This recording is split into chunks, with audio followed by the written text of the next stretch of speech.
Нийслэл Улаанбаатар хотод маань их бүтээн байгуулалтын ажил эд өрнөж байгаа үзэгч та бүхэн өдөр бүр нүдэрээ харж байгаа. Тэгвэл эдгээр баригдаж байгаа барилгууд маань хэр чанартай байгаа вэ гэдэг тал дээр эргэлзээтэй байдаг. Тэгвэл мэргэжлийн хяналтын ерөнхий газраас эдгээр барилгуудын гол бүтээгдэхүүн болох арматурын төмөр үйлдвэрлэгч компаниудад шалгалт хийсэн байна. Тэгэхээр нийт 10 аж ахуй нэгжийн шалгалт хийснээс 6 аж ахуй нэгж нь чанаргүй бүтээгдэхүүн, өөрөөр хэлбэл ямар нэгэн стандартын шаардлага хангаагүй арматурын төмөр барилгын компаниудад нийлүүлж байна гэсэн ийм дүн гарсан байна. Мэргэжлийн хяналтын ерөнхий газар нийслэлийн Налах, Багнуур, Багхангаа дүүргүүдэд болон Дархан уулт, Төв, Сэлэнг аймагуудад үйлдвэрлэл эрхэлж байсан 10 аж ахуй нэгжийг шалгасан байна. Эдгээрээс дараах 6 компани хууль бус үйлдвэрлэл явуулж, барилгын чанаргүй арматур төмөр үйлдвэрлэж, барилгын компаниудад нийлүүлж байсныг тогтоожээ.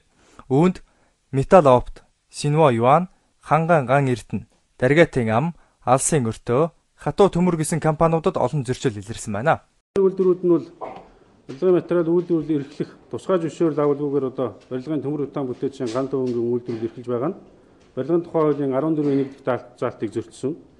За үйлдвэрлэж байгаа бүтээгдэхүүнээ тохирлын баталгаанд хамруулаагүй, тохирлын гэрчлэгээ аваагүй байгаа нь бол барилгын тухай хуулийн 18 дугаар зүйл, стандартчил тохирлын үнэлгээний тухай хуулийн 16-гийн 1 дахь заалтыг зөрчсөн.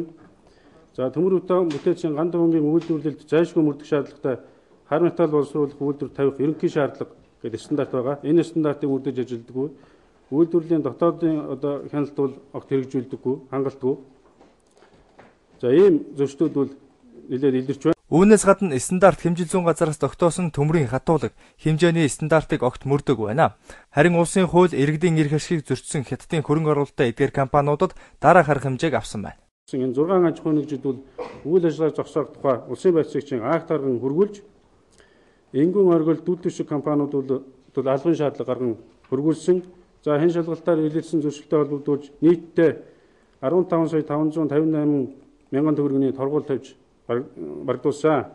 Шалгалтын дүнг сонссон төмрийн үйлдвэр эрхлэгчид харин сэтгэл дундуур байсан юм а. Тэд мэргэжлийн хяналтын ерөнхий газрынхны хэд туйлширч байна. Бид цаашдаа үнэхээр чанартай арматур үйлдвэрлэнэ гэж байсан юм а. Ерөөсөө төмрийг яаж хайлуулдаг адилхан зүгээр туйлшруулж байгаа. Тэр бид нар ч стандартын дагуу ажилчдаа шаардлага тавиад чанараа сайжруулна. Гэр хорооллыг орон сууцчуулъя. Цалингаараа байртай болъё гэсэн олон ажлын цаана шинэ орон сууцны тоо өдрөөс өдөрт нэмэгдэж байгаа. Харин шинэ байр чанартай байж чадаж байна уу гэдэг дээр иргэд эргэлзэж байна. Төрөөс бизнес эрхлэгчдийг дэмжинэ гэдэг ч түүний ард иргэдийн эрх шиг хэрхэн зөрчигдөж байгаа жишээг та бүхэн харлаа. 10 компаниг 100% гэж үзвэл 6-60% болно. Тэгэхээр нийслэлд бүтээн байгуулалтын ажил хийж байгаа компаниудад очиж байгаа дотооддоо үйлдвэрлэсэн нийт арматур төмрийн 60% нь чанарын баталгаагүй болж байгаамаа. Шууд лодоосон бомб мэдээллээ.